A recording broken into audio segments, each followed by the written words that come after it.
Première lettre de saint Paul apôtre aux Corinthiens, chapitre 15. Frères, je vous rappelle la bonne nouvelle que je vous ai annoncée.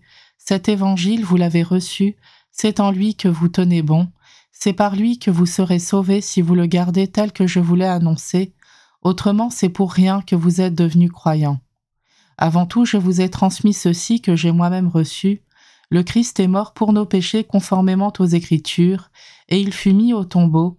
Il est ressuscité le 3e jour conformément aux Écritures. Il est apparu à Pierre, puis aux 12. Ensuite, il est apparu à plus de 500 frères à la fois. La plupart sont encore vivants et quelques-uns sont endormis dans la mort. Ensuite, il est apparu à Jacques, puis à tous les apôtres. Et en tout dernier lieu, il est même apparu à l'avorton que je suis. Car moi, je suis le plus petit des apôtres. Je ne suis pas digne d'être appelé apôtre, puisque j'ai persécuté l'Église de Dieu. Mais ce que je le suis par la grâce de Dieu, et sa grâce venant en moi n'a pas été stérile. Je me suis donné de la peine plus que tous les autres. À vrai dire, ce n'est pas moi, c'est la grâce de Dieu avec moi. Bref, qu'il s'agisse de moi ou des autres, voilà ce que nous proclamons, voilà ce que vous croyez. Nous proclamons que le Christ est ressuscité d'entre les morts. Alors, comment certains d'entre vous peuvent-ils affirmer qu'il n'y a pas de résurrection des morts ? S'il n'y a pas de résurrection des morts, le Christ non plus n'est pas ressuscité. Et si le Christ n'est pas ressuscité, notre proclamation est sans contenu, votre foi aussi est sans contenu, et nous faisons figure de faux témoins de Dieu pour avoir affirmé en témoignant au sujet de Dieu qu'il a ressuscité le Christ, alors qu'il ne l'a pas ressuscité si vraiment les morts ne ressuscitent pas. Car si les morts ne ressuscitent pas, le Christ non plus n'est pas ressuscité. Et si le Christ n'est pas ressuscité, votre foi est sans valeur, vous êtes encore sous l'emprise de vos péchés, et donc ceux qui se sont endormis dans le Christ sont perdus. Si nous avons mis notre espoir dans le Christ pour cette vie seulement, nous sommes les plus à plaindre de tous les hommes. Mais non, le Christ est ressuscité d'entre les morts, lui, premier ressuscité parmi ceux qui se sont endormis. Car la mort étant venue par un homme, c'est par un homme aussi que vient la résurrection des morts. En effet, de même que tous les hommes meurent en Adam, de même c'est dans le Christ que tous recevront la vie, mais chacun à son rang, en premier le Christ, et ensuite, lors du retour du Christ, ceux qui lui appartiennent. Alors tout sera achevé, quand le Christ remettra le pouvoir royal à Dieu son Père, après avoir anéanti parmi les êtres célestes toute principauté, toute souveraineté et puissance. Car c'est lui qui doit régner jusqu'au jour où Dieu aura mis sous ses pieds tous ses ennemis. Et le dernier ennemi qui sera anéanti, c'est la mort, car il a tout mis sous ses pieds. Mais quand le Christ dira « Tout est soumis désormais », c'est évidemment à l'exclusion de celui qui lui aura soumis toutes choses. Et quand tout sera mis sous le pouvoir du Fils, lui-même se mettra alors sous le pouvoir du Père qui lui aura tout soumis, et ainsi Dieu sera tout en tous.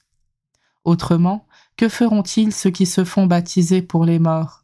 Si vraiment les morts ne ressuscitent pas, pourquoi se faire baptiser pour eux ? Et pourquoi nous aussi courons-nous des dangers à chaque instant ? Chaque jour j'affronte la mort, et cela, frères, est votre fierté, que je partage dans le Christ Jésus notre Seigneur. S'il n'y avait eu que de l'humain dans mon combat contre les bêtes à Éphèse, à quoi cela m'aurait-il servi ? Si les morts ne ressuscitent pas, mangeons et buvons, car demain nous mourrons. Ne vous y trompez pas, les mauvaises compagnies corrompent les bonnes mœurs.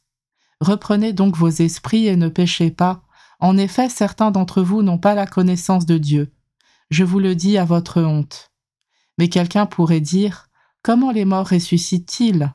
Avec quelle sorte de corps reviennent-ils ? Réfléchis donc. Ce que tu sèmes ne peut reprendre vie sans mourir d'abord. Et ce que tu sèmes, ce n'est pas le corps de la plante qui va pousser, mais c'est une simple graine, du blé par exemple ou autre chose. Et Dieu lui donne un corps comme il l'a voulu, à chaque semence un corps particulier. Il y a plusieurs sortes de chair, autre est celle des hommes, et autre celle des bêtes, autre celle des oiseaux, et autre celle des poissons. Il y a des corps célestes et des corps terrestres, mais autre est l'éclat des célestes, autre celui des terrestres, autre est l'éclat du soleil, autre l'éclat de la lune, autre l'éclat des étoiles, et chaque étoile a même un éclat différent. Ainsi en est-il de la résurrection des morts.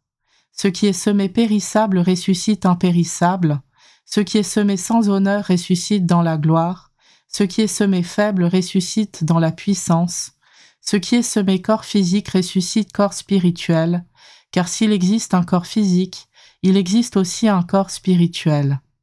L'Écriture dit, « Le premier homme, Adam, devint un être vivant, le dernier Adam, le Christ, est devenu l'être spirituel qui donne la vie. Ce qui vient d'abord, ce n'est pas le spirituel, mais le physique, ensuite seulement vient le spirituel. Pétri d'argile, le premier homme vient de la terre, le deuxième homme, lui, vient du ciel. Comme Adam est fait d'argile, ainsi les hommes sont faits d'argile, comme le Christ est du ciel, ainsi les hommes seront du ciel. Et de même que nous aurons été à l'image de celui qui est fait d'argile, de même nous serons à l'image de celui qui vient du ciel.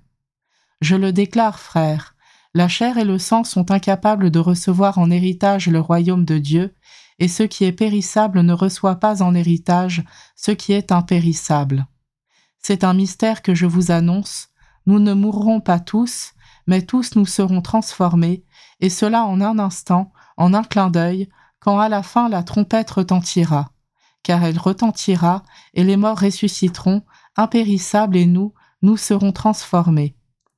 Il faut en effet que cet être périssable que nous sommes revête ce qui est impérissable, il faut que cet être mortel revête l'immortalité. Et quand cet être périssable aura revêtu ce qui est impérissable, quand cet être mortel aura revêtu l'immortalité, alors se réalisera la parole de l'Écriture. La mort a été engloutie dans la victoire. Ô mort, où est ta victoire? Ô mort, où est-il ton aiguillon? L'aiguillon de la mort, c'est le péché, ce qui donne force au péché, c'est la loi. Rendons grâce à Dieu qui nous donne la victoire par notre Seigneur Jésus-Christ. Ainsi, mes frères bien-aimés, soyez fermes, soyez inébranlables, prenez une part toujours plus active à l'œuvre du Seigneur, car vous savez que dans le Seigneur, la peine que vous vous donnez n'est pas perdue.